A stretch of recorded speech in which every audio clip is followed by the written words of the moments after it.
right, it is time for our hen weekly COVID update. I'm here with Wali Abdul Noor, and Carol Johnson should be joining us shortly.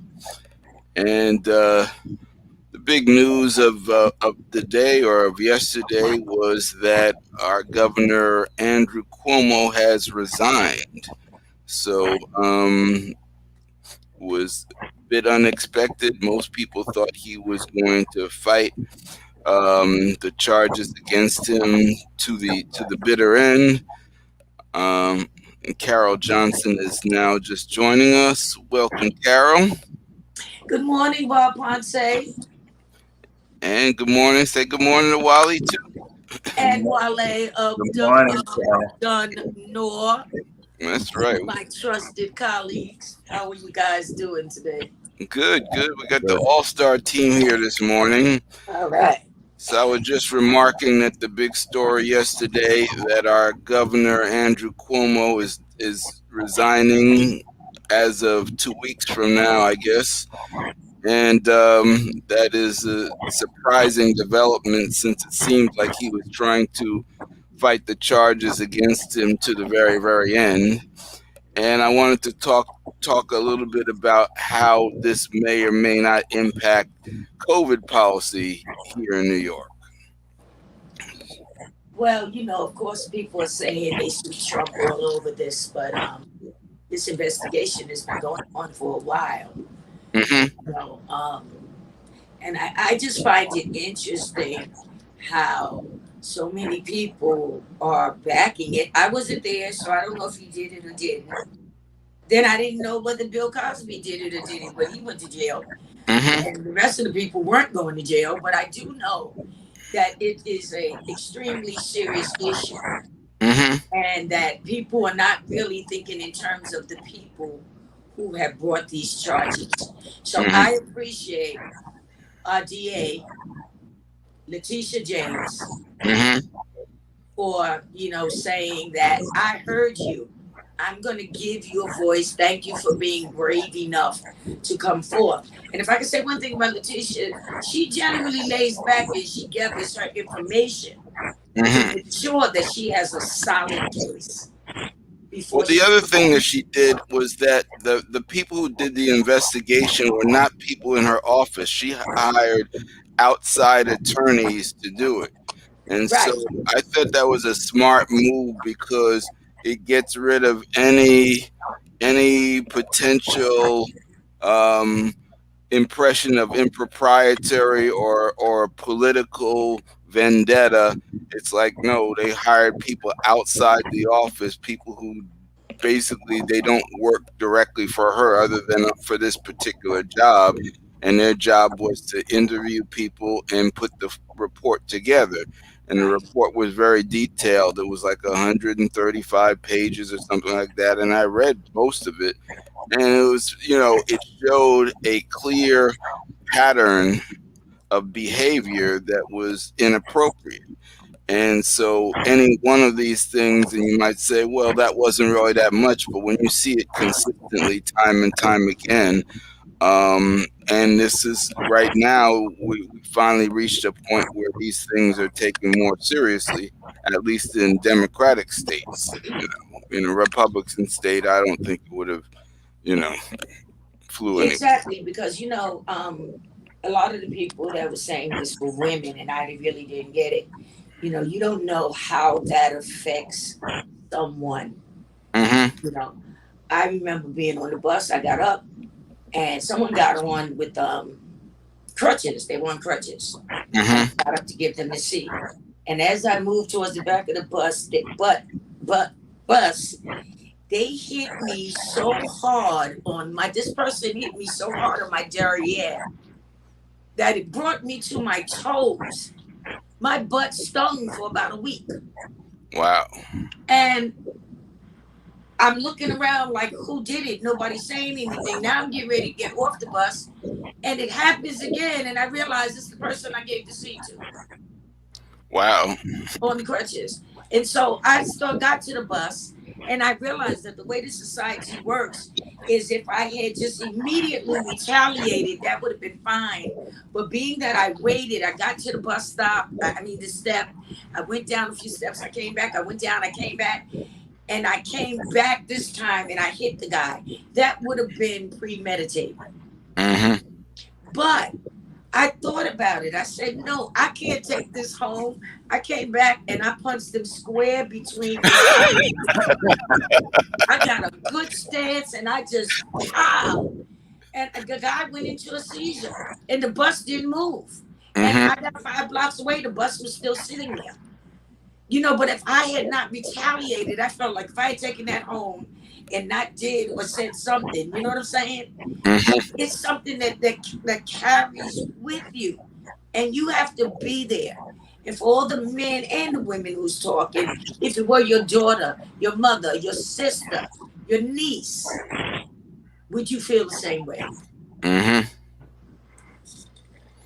Well, I also feel like, the thing about Andrew Cuomo is he's always been a very political animal, and always feel like he's been kind of a bully, you know, and that's one of the reasons why when this thing went down, there was no one there to support him because he's bullied so many people that you know he's always trying to trade political favors for support, and his usual tactic of running to a black church, it wasn't going to help him on this one, you know, Right, because right. remember when this stuff first started surfacing, what the first thing he do? He's here in Harlem getting vaccinated in the black church. We haven't seen him through the whole pandemic, and all of a sudden here he is, and we talked about it back then because I'm not sure that anybody else got vaccinated that day other than him. I didn't see anyone else, but then I remember the statement that he made. I believe it was January 5th when he said, I will not get vaccinated until black and brown people are vaccinated equitably. Mhm. And at that time, we were only at 4%. Mhm. And then we did the press conference. And ironically, immediately after that, the mayor and the deputy mayor spoke on it. They didn't Mhm. speak to us directly, but they did speak to this press conference that took place that day and Mhm. said that the numbers that we were 32% Mhm. vaccinated. The next day, we're looking at the new results. We are at 5%. Mhm. So I remember that. And I also remember that church, when they said all of the places had to be ADA accessible, according to the American Disabilities Act, the church was not accessible. It had about 7 steps, and it was the first church in Harlem that was recorded with having mass deaths. Mhm. 12 people died from COVID being at one service. Mhm. And that's the church that he chose to go into. And I said that was nothing but photo opportunity. Mhm. You know, if you're innocent, but if you're guilty, you need to pay. Mhm. So, and I mentioned this to Wally before we started. Quiet as it's kept, another thing happened yesterday, which is that Biden appointed a new U.S. attorney for New York, a brother by the name of Damian Williams. So Mhm. now, black folk are basically running law enforcement in New York State. You have Letitia James as state attorney general. You have Alvin Bragg as Manhattan district attorney.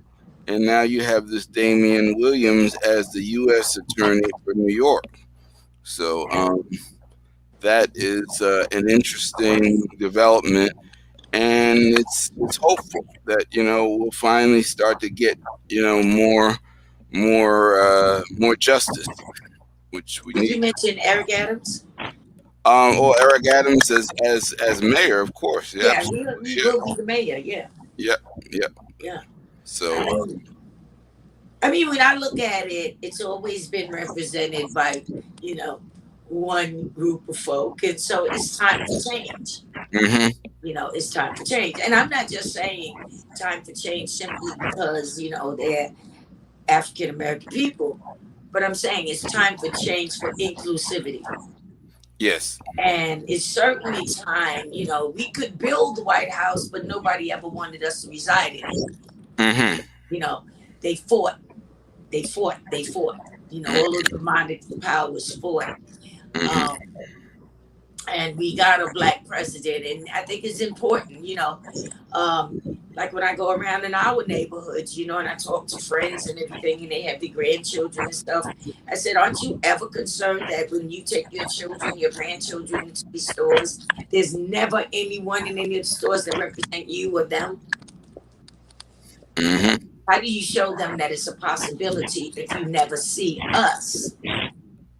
So I think back to the study with the dolls, how they had the black dolls and the white dolls, and they kept saying, oh, the black kids kept running and grabbing the white dolls because they said the black dolls was evil.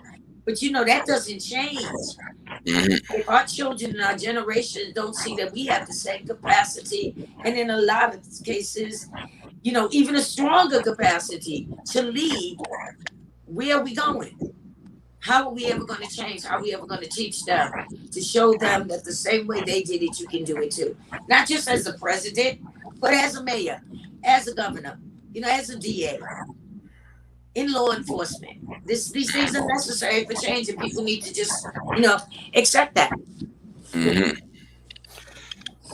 So, Well, I just hope that they make a difference in the justice because a lot of times black people they lose their blackness once they get into a leadership position.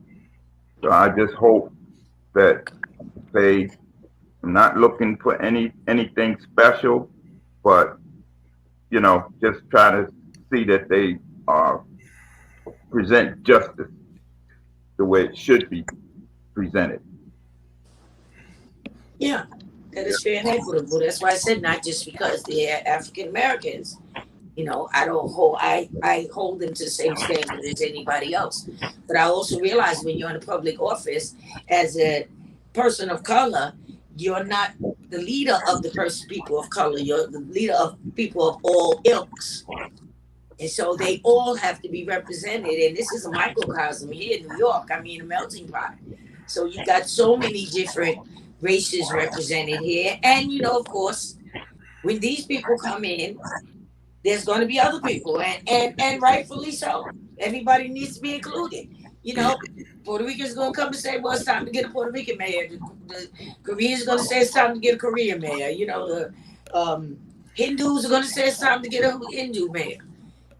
But the difference is we've been here 400 years, fighting, scrapping, scraping, dying, losing out. We built this country, and a lot of us, like myself, is of Native American descent. hmm So I was here, and some guy came from another country and came here and said, "I'm claiming America." He didn't even give credit to the Spanish lady, who, who gave him the money for the ships.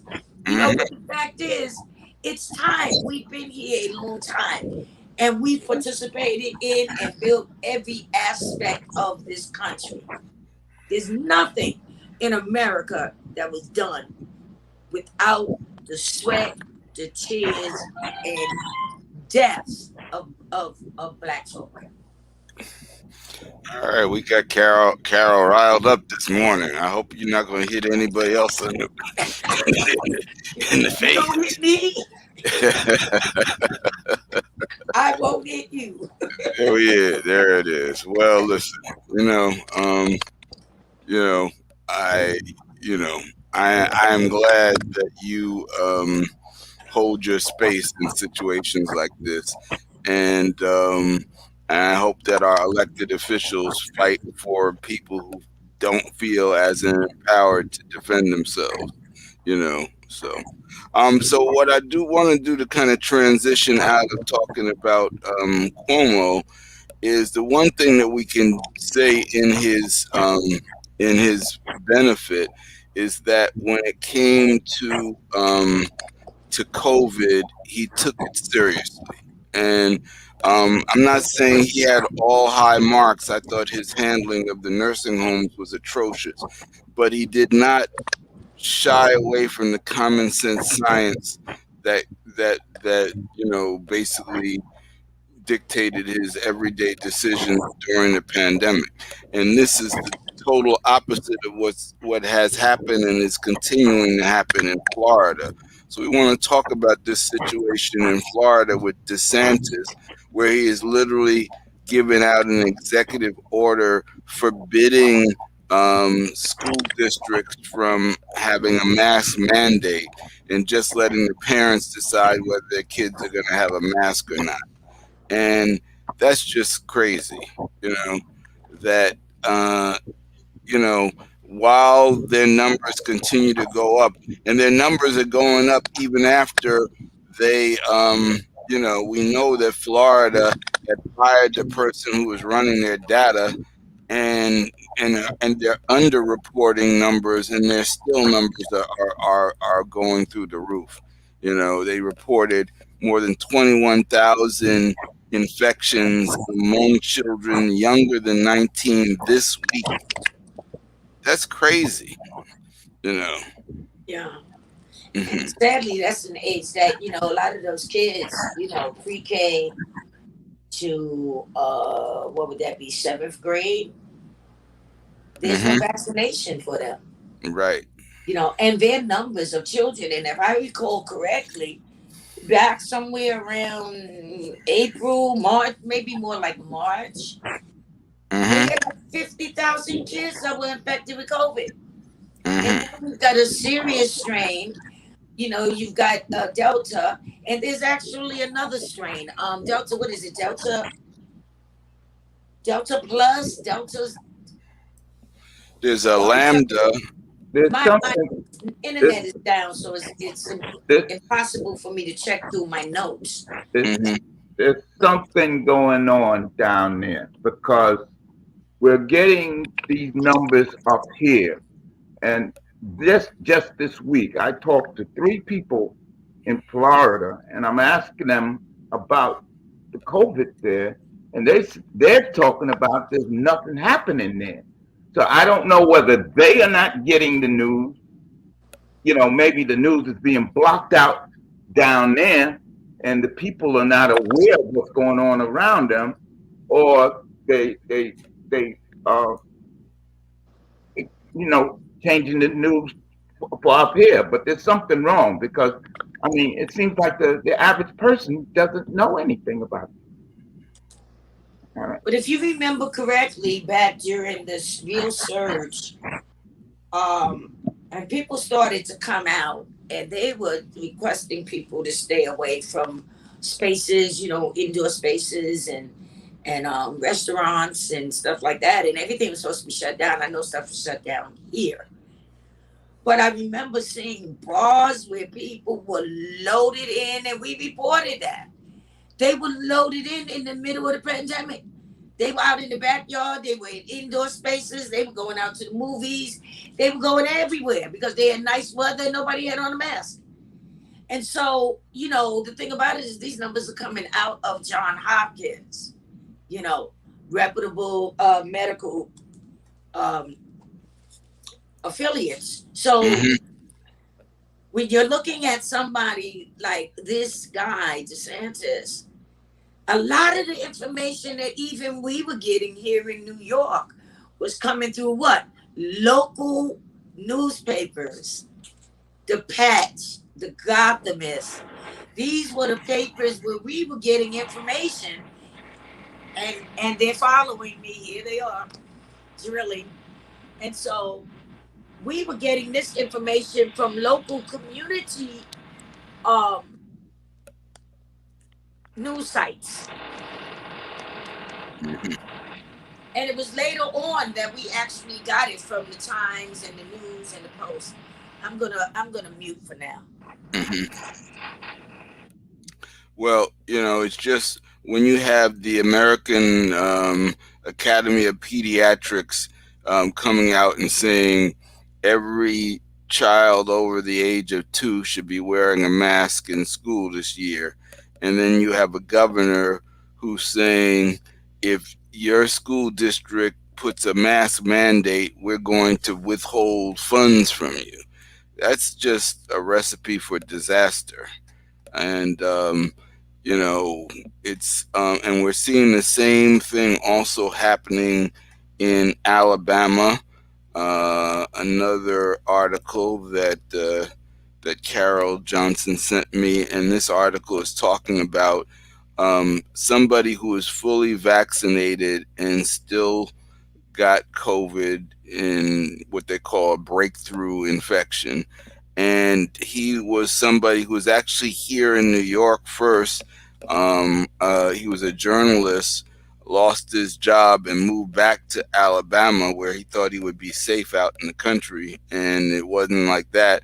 And it's even worse because of the way the state is handling things.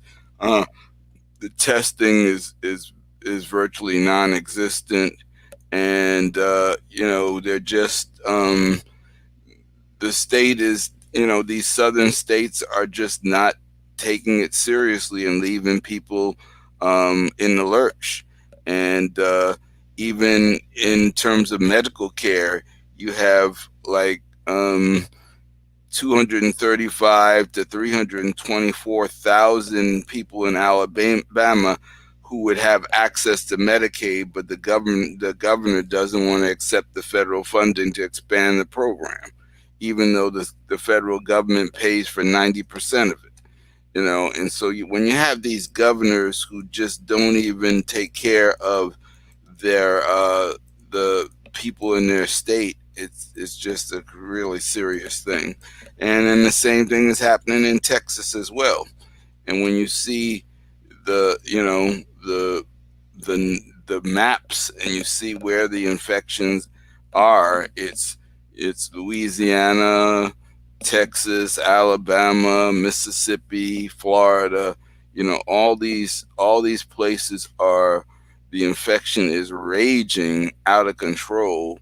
In comparison to where what is going on here in New York, it's like next to nothing. And when you look at the New York map, there's hardly anything on it right now. And that's because we went through and we figured it out. And you know, when I'm walking around and I see people, people here still have their masks on. They're still going into stores and wearing their masks. And there are stores here that are still requiring the mask even when they change the requirements. Stores still want to protect themselves. And it's just amazing to me that people are overriding just common sense to protect their own health and well-being because of political considerations. So, so anyway, it is almost 10 o'clock. I think we've talked about the stories of the day. Wally, Carol, anything else you guys want to contribute or talk about? Um, just let remind everybody that today FEMA is going to have a test at 2:20. So if your phone goes off at that time, that's what it's all about. Just a test, like the same kind of test that you have when your TV goes but only Hmm. this is a nationwide test that's going to be everywhere in the United States. So if your phone goes off, that's what that is. And you'll see it on TV and on radio stations and any other public facility. And Carol wanted us to also share some information that the new hotspots in New York City in terms of COVID are now Soho, Gramercy Park, and Midtown. That's a change of events. Well, I think that's because if you travel down there, you see no one with a mask. Not even up here, uptown, um, people are still, a lot of people are still wearing masks. Like you said, some of the stores still require masks. Downtown, you don't see anyone with a mask. So that may account for that. Hmm. So I think this is it for today. Carol, anything else you want to add to this? Well, I just want to say that it's interesting because I know what we're talking about is the Upper East Side, like around Turtle Bay and Hmm. areas like that, the Midtown Hmm. area, basically on the East Side. But what I find very interesting is that those were the people that got the resources first. The Yes, people with absolutely. the most prominence got the resources, and now Hmm. they seem to be the hottest. And I guess it's because of the privilege and them getting all of these things that they took that for granted. They snatched their mask off and they're all out there in the little Hmm. haciendas. So, I just wish we would grow up, accept where we are, and deal with it. We got to do this together. And if people don't act together, it can't be done. Going back on mute. Yeah. All right, so my final words are just to remind people that even if you have been fully vaccinated, there are still situations where people are having what they call breakthrough infections. Those numbers are being underreported because the CDC is only collecting data for those that actually end up in the hospital. So, so the advising, is again to continue to use protocols, even if you've been fully vaccinated. Um, don't panic if you get it. Less people are actually going to the hospital as a result of it, but don't ignore it either. And just understand, you know, even though we have brought this pandemic down a long way from where it was at its peak, it hasn't gone away. We have these different variations, and we have to continue to fight the fight to the end, not until almost to the end. The game doesn't end at the end of the third quarter; it ends at the end of the fourth quarter. So we're not quite there yet. So um, just use common sense. Not as common as it used to be, but it could save your life. So. So this has been the Harlem Emergency Network. Stay safe.